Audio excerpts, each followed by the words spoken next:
የሀገሬ ልጆች እንዴት ናችሁ? ይሄ የመጀመሪያው ቀደም ብሎ ነገር ከዚህ ለመጀመሪያ ያክል ነው ማለት ነው።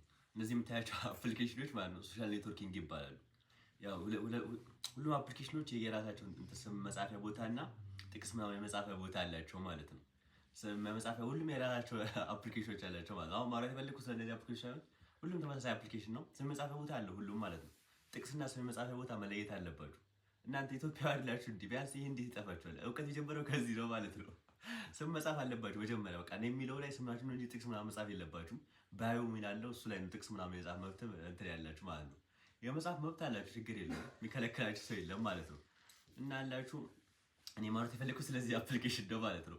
ይሄ አፕሊኬሽን ቲክቶክ ይባላል። ኔምና ባዮ የሚባልበት ቦታ ሁለት ቦታ አለ።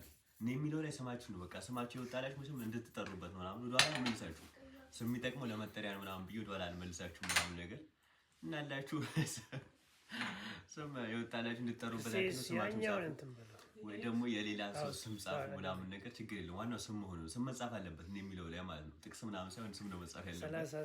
ያራዳጅ ይሄን ለማለት ያክል ነው። እና ያላችሁ ማድረግ ትችላላችሁ፣ መፍታችሁ ነው። ያው አስገዳችሁ ምናምን ነገር የለም። ይሄን ለማለት ያክል ነው እንግዲህ ያራዳጆች። ከዛ መጨረሻ ደግሞ ፕሮፋይል እየገባችሁ አትዩ። እስቲ ፕሮፋይል እየገባችሁ አትዩ ዝም ብላችሁ። ደግሞ የሚደብረኝ ማቃችሁ ምናምን ነገር ሲሆን ነው ማለት ነው። ማቃችሁ ሲሆን ይደብረኛል። ፕሮፋይል ገብታችሁ ዝም ብላችሁ ትወጡ ማለት ነው። ፕሮፋይል ገብታችሁ አትወጡ። ያው አይዲያው ነው ዋናው አይዲያው ስም ምናምን ነገር ጻፉ። እኔ የሚለው ላይ ስም ነው ማንኛውም እንትን ላይ እኔ የሚል ካያችሁ ስማችሁ ነው እንጂ ጥቅስ ምናምን የመጻፊያ ቦታ አይደለም ለማለት ያክል ነው። ይመቻችሁ።